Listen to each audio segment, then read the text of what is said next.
Agora no Revista Justiça, Direito de Trânsito.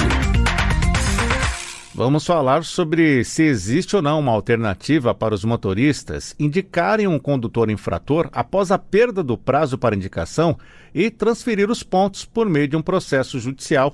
Vamos conversar sobre essa situação como um todo e também outras situações que envolvem esta questão da indicação do motorista infrator. Eu converso agora com a especialista em direito de trânsito, a advogada Roxane Ponzi.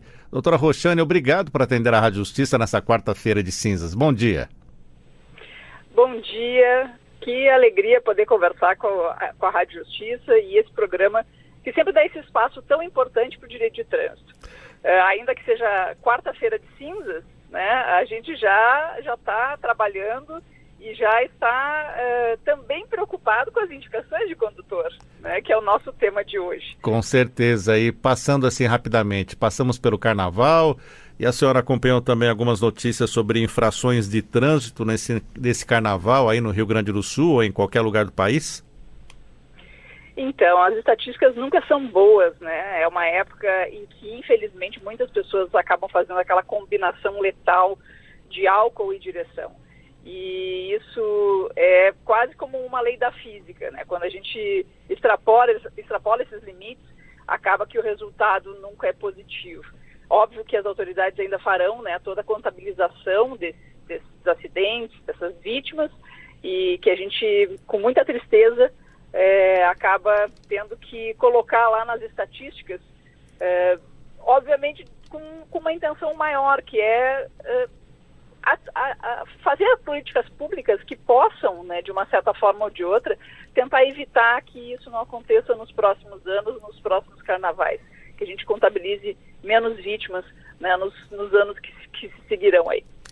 Muito bem, vamos falar agora então sobre o nosso assunto principal, que é esta questão que envolve o condutor infrator, pontuação de carteira. Temos ainda muitas dúvidas sobre isso, doutora Roxane? Eu acredito que sim, né? Muitas pessoas acabam se atrapalhando, né, na hora de fazer a devida indicação do condutor. Acho que, antes de tudo, é muito importante a gente pontuar um princípio, né, que se aplica nessas situações. Ou seja, o Código de Trânsito, ele não deu uma autorização para que as pessoas façam uma distribuição de pontos aleatória. Esse aqui eu vou passar para minha mãe, esse aqui eu vou passar para o meu filho, esse aqui eu vou passar para minha esposa. Não é isso, não foi para isso que se estipulou esse artigo, né, o 257 do Código de Trânsito. É justamente para que a gente consiga fazer o apontamento daquele que efetivamente, né, descumpriu uma lei de trânsito, um dos artigos lá que prevê as infrações de trânsito. E por que isso? Porque, no fim das contas, o objetivo do Código, quando estipula infrações de trânsito e os seus respectivos consectários, multas, pontos, suspensão de dirigir, cassação, enfim, é o quê? É tirar das ruas, né, é punir de forma efetiva aquele que efetivamente descumpriu a norma. E não uma pessoa pelo simples fato dela ser o proprietário registral de um veículo, né? Então, esse é um dos motivos, né, ou como a gente diz, a mens legis, que está por trás desse artigo que permite a indicação de condutor. E é por conta desse entendimento, né,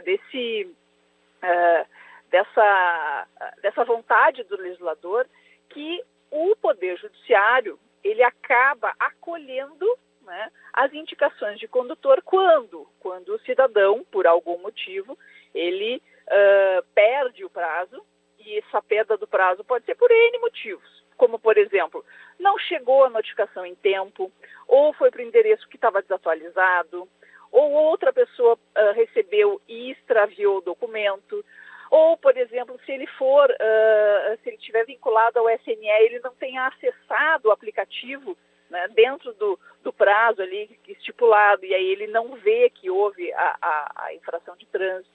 Ou seja, tem vários motivos pelos quais uma pessoa pode perder esse prazo, e não necessariamente o motivo pelo qual ela está assumindo a responsabilidade por aquela infração. Então, nessa situação, o Poder Judiciário tem sido sensível, né, quando a pessoa faz, né, demonstra os motivos pelos quais ela perde, né, esse prazo administrativo, que, repito, é um prazo exclusivamente administrativo. Ele serve para quê? Para que a administração ela funcione, né? Imagina se qualquer pessoa a qualquer tempo pudesse, agora eu vim indicar o condutor aqui, depois de 3, 4, 5 meses, né, um ano depois. A administração não tem como funcionar de forma adequada dessa maneira. Então, por isso que ela precisa ter um prazo. Mas, como eu disse, esse prazo, ele não está vinculado ao Poder Judiciário, porque o Poder Judiciário, ele se baseia, então, num outro princípio, que é o princípio da verdade real. Esse princípio da verdade real, ele já diz o quê? Ele diz que eu tenho que efetivamente punir aquele que comete o ilícito, né? E não aquele outro que simplesmente está lá figurando nos registros do Detran como proprietário. Então, é super importante que as pessoas saibam que quando elas não conseguem fazer essa indicação de condutor de forma administrativa, nem tudo está perdido. E quais são as consequências, né, daquele que muitas vezes acaba assumindo uma infração pelo simples fato de ser proprietário? Se eu, proprietária, né, estiver na minha permissão para dirigir e for uma multa, né, grave, gravíssima, eu corro o risco de não poder renovar, não ter a definitiva. Né? Muitas vezes aquele pai, né, que pensa que está fazendo uma coisa legal para o filho, eu vou botar um carro no seu nome, ele está ainda na provisória. Né? Aí ele mesmo anda com o carro, toma uma multa e não faz a indicação de condutor. Né? Acaba prejudicando ali aquele permissionário. Ou, em outras situações, quando pessoas que estão com a carteira suspensa, né, e elas não estão cumprindo, ou melhor, estão cumprindo a penalidade, não estão dirigindo, mas outra pessoa, né, dirige aquele carro, comete uma infração sem abordagem, e aí aquela pessoa acaba sendo punida, né, presumidamente, pelo menos isso é uma infração que costuma acontecer muito aqui no Rio Grande do Sul. O órgão de trânsito presume que era ela que estava dirigindo por não ter indicado o condutor, e aí ela acaba tendo que responder um processo de cassação. Então são N os motivos pelos quais muitas vezes a gente não pode simplesmente assumir uma infração. É bem interessante esses detalhes sobre as consequências, e hoje nós temos a facilidade da indicação do condutor pelos aplicativos. Alguma orientação especial para a pessoa que faz o uso dos aplicativos para essa indicação, doutora Roxane Ponzi? Sim, muitas, né? Eu ainda sou da velha guarda. Em algumas coisas eu ainda prefiro fazer sempre a comprovação.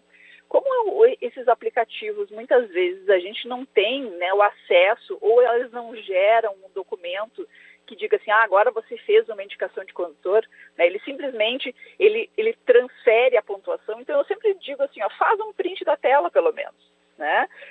Quando for se utilizar dessas facilidades.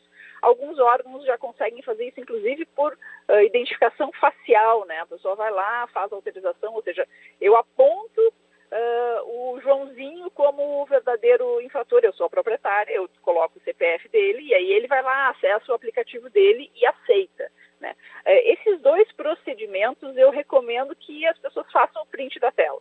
Né? Já que não gera muitas vezes um comprovante de protocolo, faça o print da tela, ou então, imediatamente depois, já confirmem se esses pontos já foram transferidos ou não.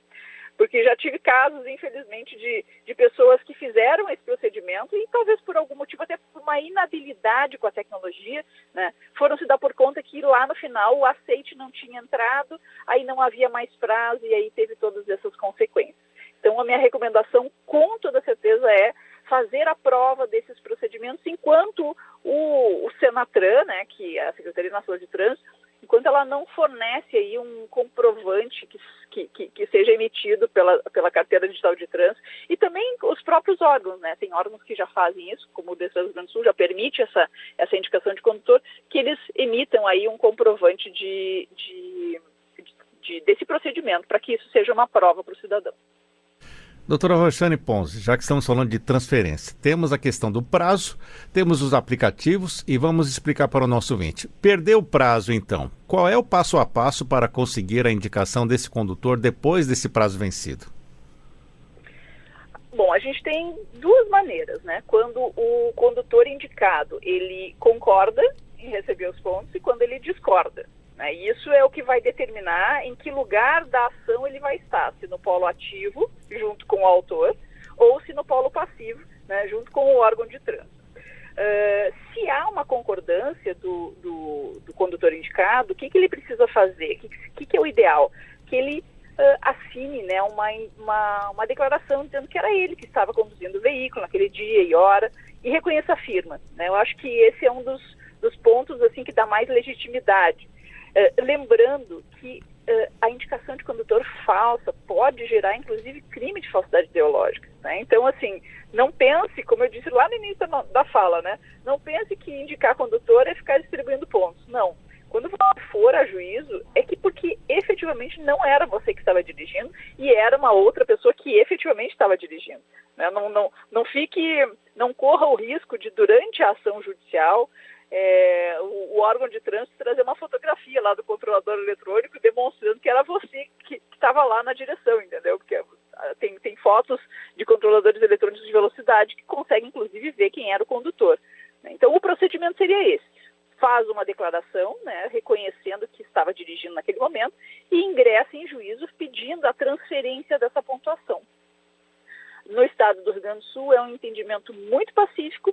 Nós já temos, inclusive, um pedido de uniformização de jurisprudência, né, de interpretação de lei, um PUIL do STJ, se não me engano, que também, né, já autoriza e reconhece essa possibilidade de indicar condutor em juízo, né? E óbvio que se algum estado ainda não está acolhendo esses pedidos, né, cabe aí utilizar os instrumentos processuais para que as decisões em âmbito superior façam valer, né, no seu estado. Então, só deixando bem claro para o nosso ouvinte, indicação indevida de condutor apenas para livrar a pessoa dessa pontuação pode ser, então, penalizada essa pessoa processada por falso testemunho? Sim, se o órgão de trânsito, aliás, acontece muito, né? Se o órgão de trânsito começa a identificar que uma determinada pessoa tem assumido muitos pontos, porque acontecia isso no estado do Rio Grande do Sul, de gente na frente do Tudo Fácil, né? Por exemplo, São Paulo é o poupa-tempo, cada um tem o seu órgão de trânsito, né, que recebe o que faz o atendimento ao cidadão. E eles ofereciam, eu assumo seus pontos, portanto, né? Quando o órgão de trânsito identifica esse tipo de situação, ele pode, inclusive, né, comunicar ao Ministério Público que pode oferecer uma denúncia. Óbvio que aquele cidadão que está fazendo 1 ou 2, se ficar muito explícito que ele realmente está fazendo, né, está cometendo este crime, né, de indicar uma outra pessoa, ele corre o risco de ser processado.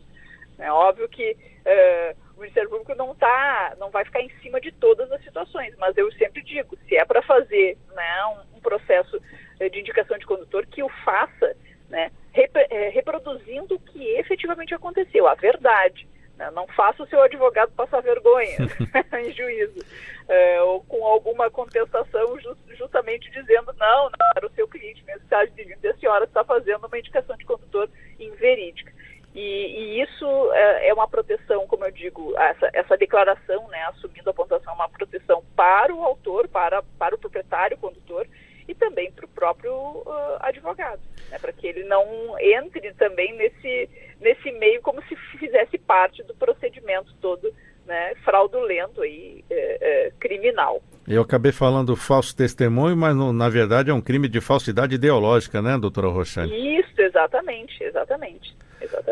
Muito bem, conversamos aqui na Rádio Justiça sobre essas questões que envolvem a indicação de condutor infrator, e nós conversamos sobre isso com a advogada especialista em direito de trânsito, a advogada Roxane Ponzi. Doutora Roxane, obrigado por atender a Rádio Justiça nesta quarta-feira. Uma ótima semana para a senhora e até a próxima.